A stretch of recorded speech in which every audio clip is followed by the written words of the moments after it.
764 school बंद करने जा रही है, जिसका विरोध हमने प्रदेश अध्यक्ष पर भी किया, जिसका विरोध हमने प्रदेश मुख्यालय पर भी किया, सभी जिला मुख्यालयों पर भी किया, और ये मेरा विरोध लगातार जारी रहेगा जब तक ये सारे स्कूल फिर से नहीं चालू किए जाते।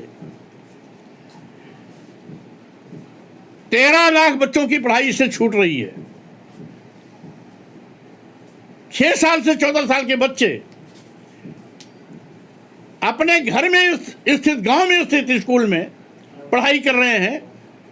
बंद होने की बात 4 किलोमीटर 5 किलोमीटर दूर उनको जाना पड़ेगा, तो स्वाभाविक रूप से भाजपा सरकार अपने एजेंडे से हट रही है।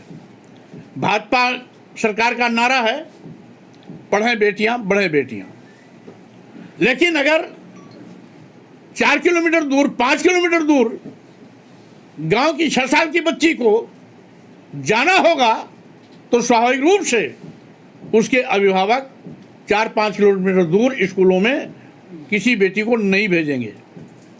यानी 100% बेटियां अशिक्षित रह जाएंगी, और वहीं पर हमारे नौनिहाल छोटे छोटे बच्चे बेटे, उनकी भी लगभग 90% पढ़ाई छूट जाएगी।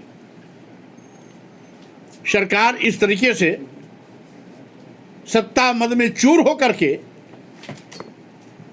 गलत फैसले ले रही है अपनी जनता पार्टी, जिसका पुरजोर विरोध करती है।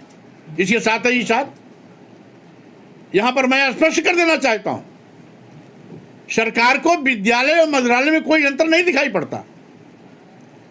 अगर एक और विद्यालय का नाम मॉडल स्कूल दिया जा रहा है, तो दूसरी ओर मॉडल बियर शॉप भी दिया जा रहा है। यानी मॉडल स्कूल और मॉडल बियर शॉप में सरकार को कोई अंतर नहीं दिखाई पड़ता। इसी प्रकार से अगर सरकार एक और कंपोजिट स्कूल खोल रही है, तो दूसरी ओर कंपोजिट शराब की दुकान भी खोल रही है। यानी भाजपा सरकार शिक्षा की ऐसी तैसी कर दे रही। शिक्षा जो एक हमारा मौलिक अधिकार है, राइट टू एजुकेशन के मुताबिक 6 साल से 14 साल के बच्चों को अनिवार्य और निःशुल्क शिक्षा देना सरकार की जिम्मेदारी है। सरकार अपनी जिम्मेदारी से भाग रही है। मैं उत्तर प्रदेश के सभी ब्लॉकों में जहां जहां भी स्कूल बंद हो रहे हैं, उन ग्रामवासियों के साथ उनके बच्चों को शिक्षा से वंचित करने के सरकार की इस नीति के विरोध में प्रत्येक प्रदेश के प्रत्येक ब्लॉक में अपनी जनता पार्टी कार्यकर्ता मोटरसाइकिल जुलूस निकाल करके सरकार की इस नीति का कड़ा विरोध करेंगे। किसी ब्लॉक में 30 बंद हो रहे हैं, कहीं 40 बंद हो रहे हैं, कहीं 50 बंद हो रहे हैं, तो हर ब्लॉक में जहां जहां विद्यालय बंद हो रहे हैं, उन सभी पॉइंट पर हमारे जिला विधानसभा की यूनिट ब्लॉक वाइज दौरा करेगी। अगर किसी जिले में 19 ब्लॉक है, तो 19 ब्लॉक का कार्यक्रम अलग अलग तारीखों में होगा। जब तक सरकार अपने निर्णय को वापस नहीं लेती, तब तक लगातार ये आंदोलन चलता रहेगा।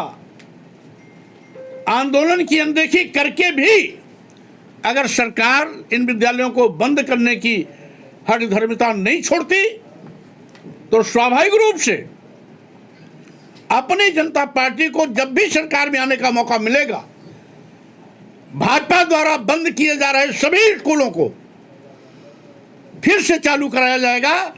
एक भी स्कूल बंद नहीं होने दिया जाएगा। और साथ ही साथ इनकी जो साजिश है, बंद हुए स्कूलों को आरएसएस को दिलाना या निजी हाथों में बेचना, इनके मंसूबे को कभी कामयाब नहीं होने देगी। अपनी जनता पार्टी कभी इनके मंसूबे को कामयाब नहीं होने देगी। न इन विद्यालयों की ज़मीनों को, विद्यालय के भवनों को न तो आरएसएस को सौंपने देगी, और न ही निजी हाथों में बेचने का पाप करने देगी।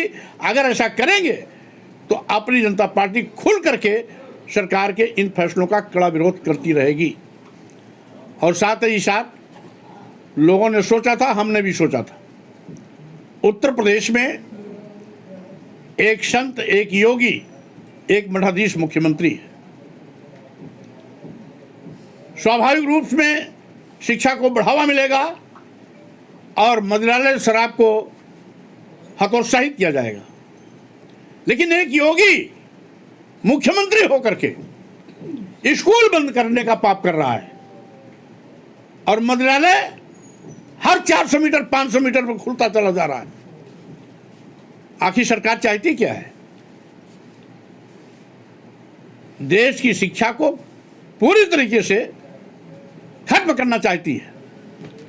गांव के स्कूल को बंद कर गांव के गरीब, मजदूर, किसान, दलित, आदिवासी, पिछड़े समाज के बच्चों को जहां वंचित करना चाहती है, वहीं पर महंगी शिक्षा के माध्यम से गांव, गरीब, मजदूर, किसान, दलित, आदिवासी, पिछड़े समाज के बेटे बेटियों को विश्वविद्यालय की शिक्षा से भी वंचित करने का पाप कर रही है। सरकार की इस साजिश का हम मीडिया के माध्यम से तो अभी जनता के बीच में खुलासा करके बात पहुंचाने का काम कर रहे हैं और अब आर पार की लड़ाई आंदोलन के माध्यम से होगी और आंदोलन के माध्यम से सरकार की इस प्रकार के गलत फैसले का अपनी जनता पार्टी पुरजोर ताकत के साथ विरोध करेगी। हमसे जुड़े रहने के लिए हमारे YouTube चैनल को सब्सक्राइब करें और नई वीडियो की नोटिफिकेशन के लिए बेल आइकॉन को दबाएं। अगर आप ये वीडियो Facebook पर देख रहे हैं तो लाइक जरूर करें और ज्यादा से ज्यादा शेयर करें। धन्यवाद।